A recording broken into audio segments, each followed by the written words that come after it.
साथियों नमस्कार। आज बात करेंगे तंतु से वस्त्र तक। तो इसमें जानेंगे पादप रेशे क्या है। पादप रेशे मतलब जो है कपास व जूट क्या है। रेशेदार जो पौधे हैं उनका उत्पादन के लिए भूमि का प्रकार के बारे में जानेंगे। सूती धागे की कताई के बारे में जानेंगे। धागे से वस्त्र बुनाई बधाई और वस्त्र सामग्री के इतिहास के बारे में थोड़ा सा जानेंगे। तो चलिए शुरू करते हैं।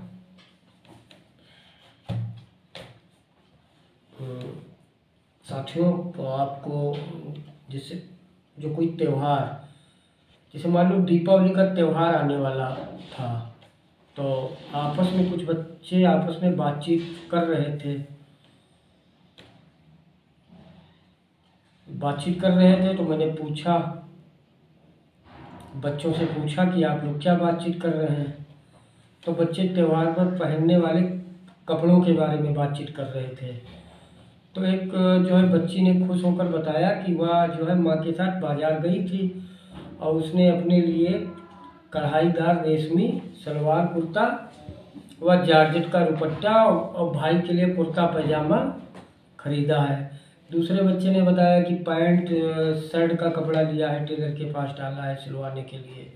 तो यही बातें चल रही थी।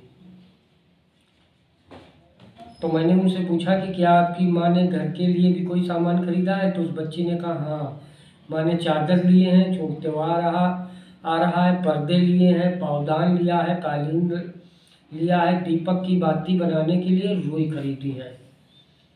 तो मैंने फिर बच्चों से पूछा कि क्या कभी आपने जानने का प्रयास किया है कि कपड़े, चादर, पर्दे, पावदान आदि वस्तुएं किन चीज़ों से बनाई जाती हैं।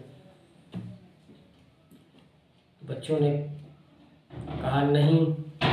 मैंने बताया ये सभी वस्तुएं मूल रूप से रेशों की बनी हुई हैं और ये रेशे अलग अलग प्रकार के पौधों के विभिन्न भागों से प्राप्त किए जाते हैं।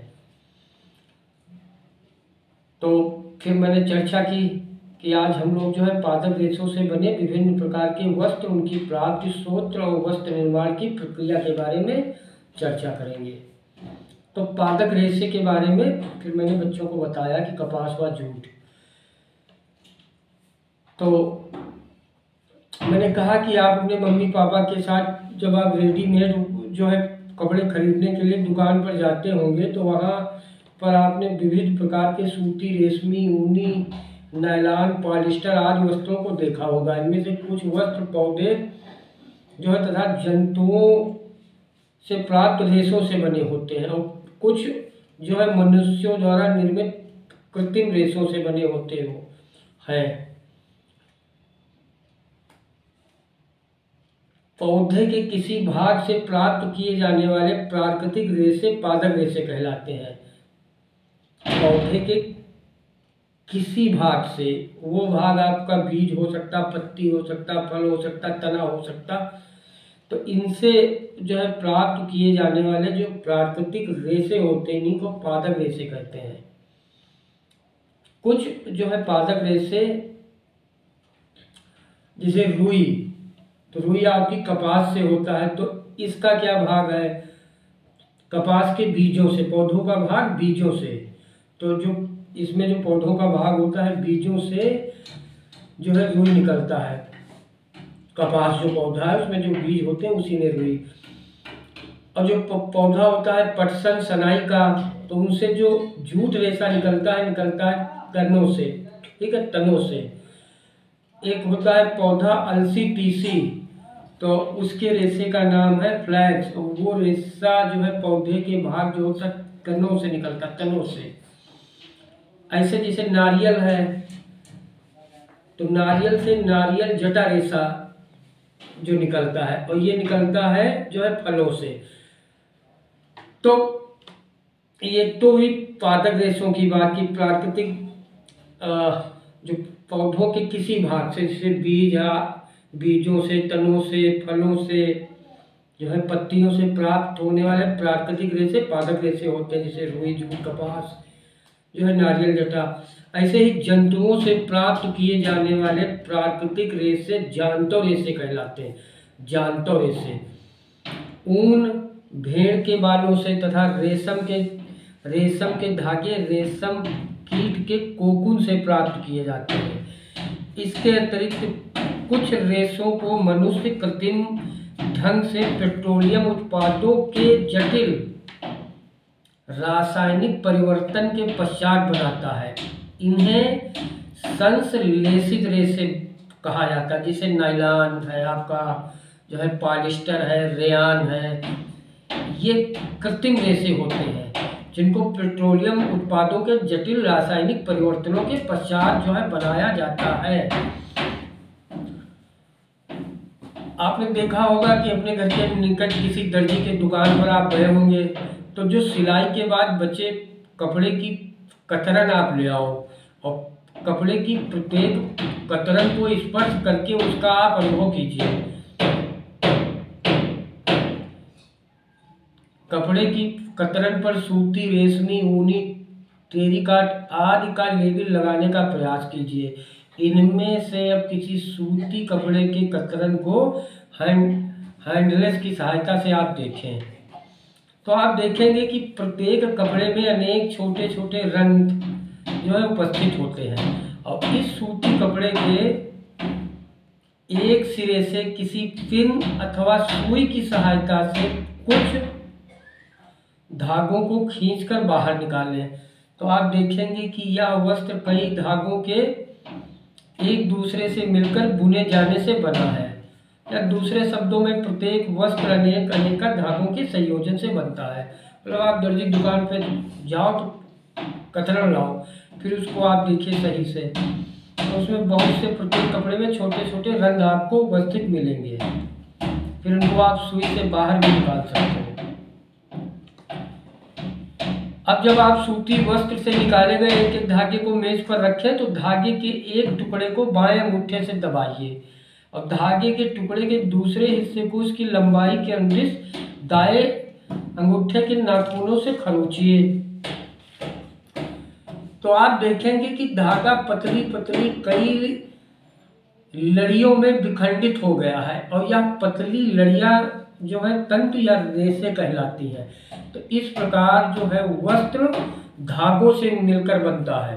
धागा जो है तंतुओं या रेशों से मिलकर बना होता है।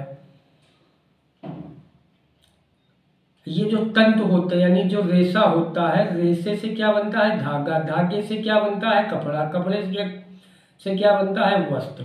अब हम जानेंगे रेशेदार पौधों के उत्पादन के लिए भ्रूण का प्रकार क्या होता। कपास की अगर बात करें तो कपास जो है रुई एक पादप रेशा है जिसे कपास पौधे के बीज यानी बिनौला से प्राप्त किया जाता है और इसके उत्पादन में भारत का विश्व में प्रमुख स्थान है। भारत में महाराष्ट्र, गुजरात, आपका तमिलनाडु, मध्य प्रदेश, आंध्र प्रदेश, राजस्थान, पंजाब राज्यों में कपास की खेती प्रमुखता से होती है। कपास की खेती के लिए काली मिट्टी, उष्ण जलवायु उपयुक्त रहता है। इसका टेम्परेचर 21 डिग्री सेल्सियस से 27 डिग्री सेल्सियस के बीच रहता है। काली मिट्टी में नमी को अपने अंदर बनाए रखने की क्षमता होती है, इसलिए सामान्य वर्षा ही कपास की खेती के लिए लाभकारी होती है। कपास के बीज बसंत ऋतु के पूर्व खेतों में बोए जाते हैं और लगभग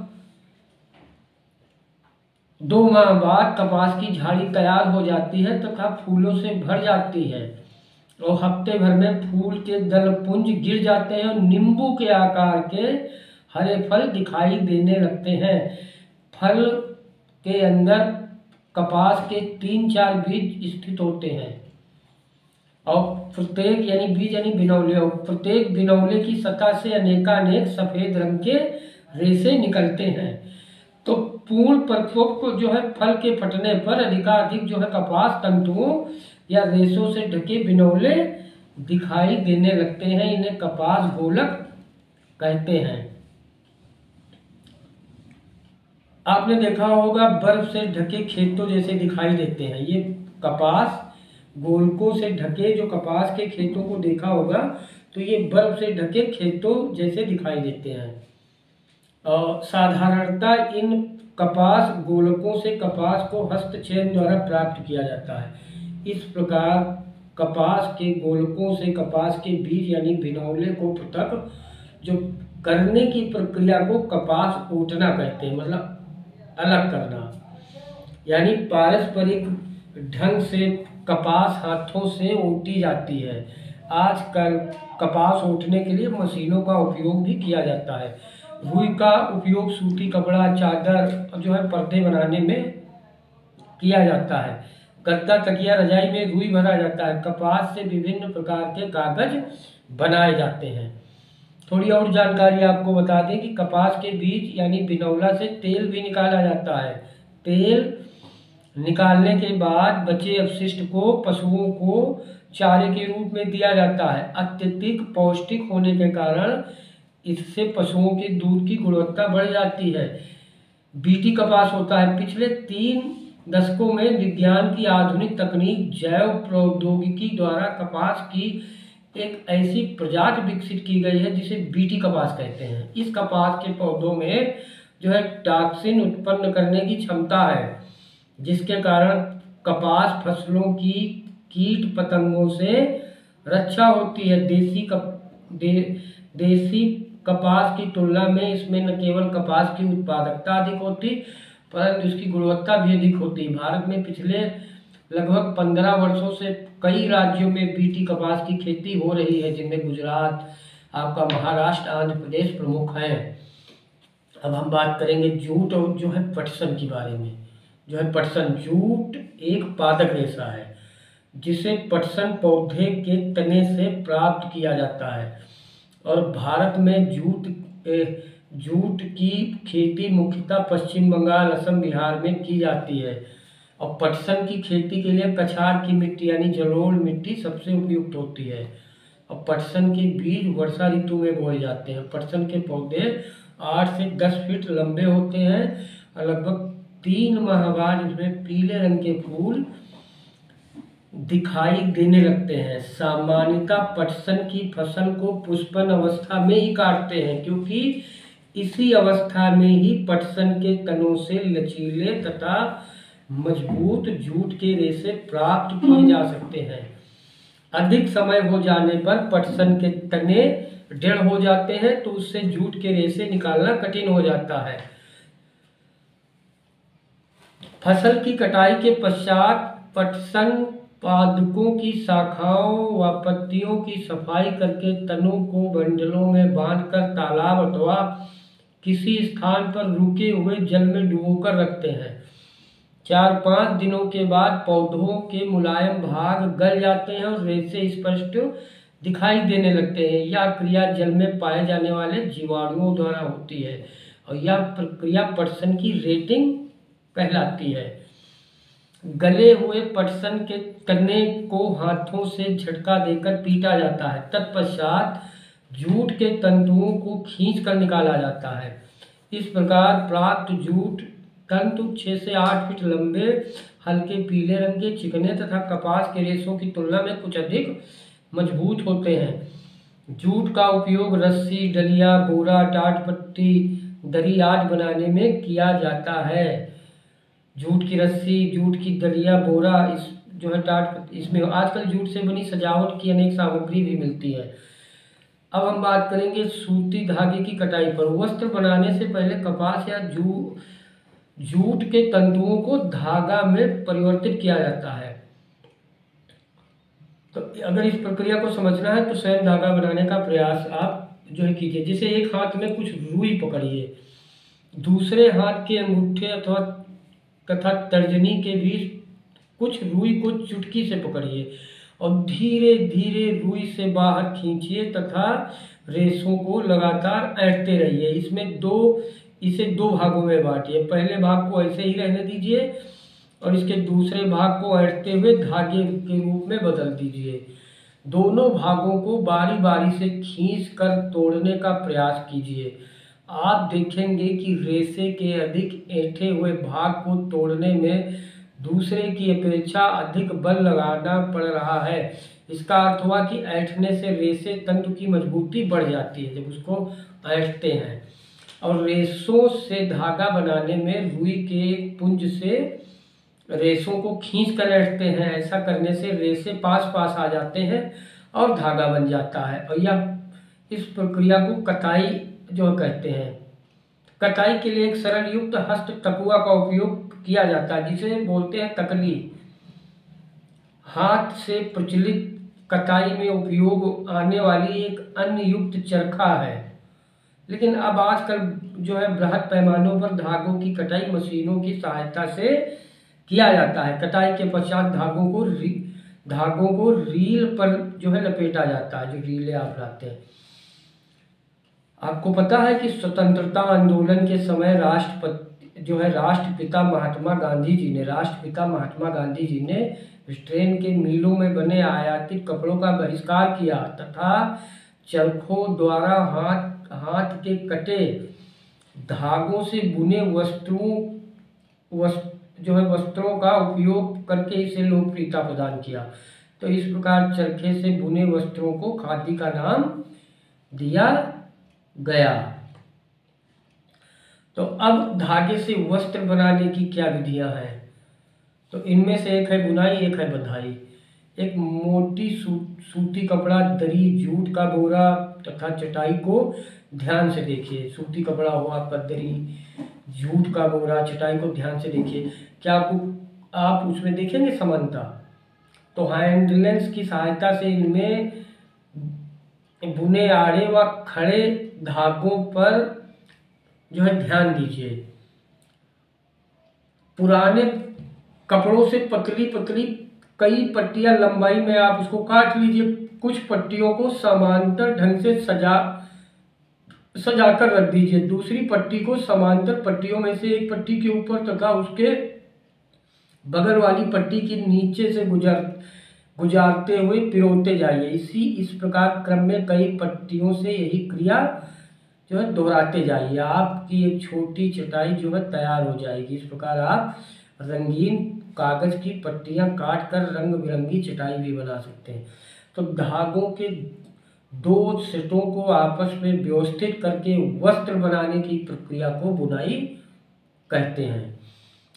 गांव में सूती वस्त्रों की बुनाई यानी हथकरघा हैंडलूम की सहायता से की जाती है, जबकि औद्योगिक स्तर पर वस्त्रों की बुनाई विद्युत प्रचलित जो है कर्बो यानी पावर हैंडलूम द्वारा की जाती है। अब हम बात करें जो है बंधाई की। आपने घर में अपनी माँ को ऊन से स्वेटर बुनते अवश्य देखा होगा। अब बुनाई करते समय दो सलाइयों की सहायता से एक धागे को बुना जाता है। क्या आपने किसी फटे हुए मोजा या बनियान के किसी धागे को खींचकर देखा है? तो एक धागा खींचने पर पूरा वस्त्र उधड़ता जाता है। इस प्रकार एकल धागे से वस्त्र बनाने की प्रक्रिया बंधाई कहलाती है। बंधाई हाथों से अथवा मशीनों से भी की जाती है। तो बुनाई तथा बंधाई की प्रक्रिया द्वारा विभिन्न प्रकार के धागों से विविध वस्त्र बनाए जाते हैं। अब हम जानेंगे वस्त्र सामग्री के इतिहास का परिचय। तो आपने वस्त्रों की आवश्यकता के बारे में जाना। क्या आपने कभी सोचा कि प्राचीन काल में लोग पहनने के लिए किस सामग्री का उपयोग किया करते थे? देखिए, प्रारंभिक मानव गुफाओं में या उष्ण क्षेत्रों में रहते थे। वहाँ का मौसम गर्म था, अतः उन्हें कपड़ों की आवश्यकता जो है नहीं हुई। विकास के क्रम में आग की खोज के बाद मानव ने विभिन्न वास स्थानों जैसे ध्रुवीय, पर्वतीय, मरुस्थलीय जो है ठंडे क्षेत्रों में बसना प्रारंभ किया। वह पेड़ों की पत्तियों, छाल, जंतुओं की छाल का प्रयोग शरीर को गर्म रखने के लिए करने लगा। कालांतर में जो है मानव ने कृषि कार्य करना शुरू किया। उसके बाद उसने घासों और जो है पतली पतली टहनियों को बुनकर चटाइयाँ और डालियाँ बनाना सीखा। पेड़ों की लताओं तथा जंतुओं के ऊन तथा बालों को आपस में ऐंठन देकर लंबी लंबी लड़ियाँ बनाना शुरू किया। तो आद्य भारतवासी रुई से बने वस्त्र पहनते थे, जो गंगा नदी के निकटवर्ती क्षेत्रों में उगाई जाती थी। अफ्रीका के नील नदी के किनारे फ्लैक्स की खेती होने के कारण वहाँ रहने वाले लोग वस्त्रों को बनाने के लिए इसी प्राकृतिक जो है तंतुओं का उपयोग जो है करते थे। कटाई व सिलाई का ज्ञान न होने के कारण मानव अपने शरीर को वस्त्रों से विभिन्न ढंग से जो है ढक लेता था। तो सिलाई की सुई के आविष्कार के साथ मानव ने वस्त्रों की सिलाई करके पहनने के लिए कपड़े तैयार किया। तो इस प्रकार सिले कपड़ों में भी बहुत सी विभिन्नताएं आ गई। क्या आपने ध्यान दिया, भारत में अब भी कुछ ऐसे परिधान हैं जिनका उपयोग बिना सिलाई के किया जाता है, जैसे साड़ी, धोती, लुंगी, पगड़ी। और जो है परिधान के प्रकार की बात करें तो पहनने के ढंग से विभिन्न संस्कृतियों की पहचान होती है। आधुनिक वैश्वीकरण के दौर में वस्त्रों के संबंध में सभी संस्कृतियों का आपस में मिलन होने लगा है। तो अब इसमें हमने क्या सीखा? हमने सीखा कि वस्त्र धागों से बनते हैं जिन्हें जो है तंतुओं या रेशों से बनाया जाता है। कपास जो है पौधों के बीज से तथा पटसन के तने से क्रमशः रुई तथा जूट के रेशे प्राप्त किए जाते हैं। इन्हें प्राकृतिक रेशे कहते हैं। रेशे और जो है तंतुओं की कताई के पश्चात धागा बनता है। कई रेशे तंतुओं को ऐंठ कर मजबूत धागा बनाने की प्रक्रिया कताई कहलाती है। धागों की बुनाई और जो है बंधाई से वस्त्र बनता है। धागों के दो सेटों को आपस में व्यवस्थित करके वस्त्र बनाने की प्रक्रिया बुनाई कहलाती है। एकल धागे से वस्त्र बनाने की प्रक्रिया बंधाई कहलाती है। कपास गोलकों से रेशे युक्त कपास के बीज को पृथक करने की प्रक्रिया कपास ओटना कहलाती है। पटसन के तनों को रुके हुए जल में कुछ दिनों तक रखकर जूट के रेशों को ढीला करने की प्रक्रिया रेटिंग कहलाती है। तो ये हुई जानकारी इसकी। धन्यवाद।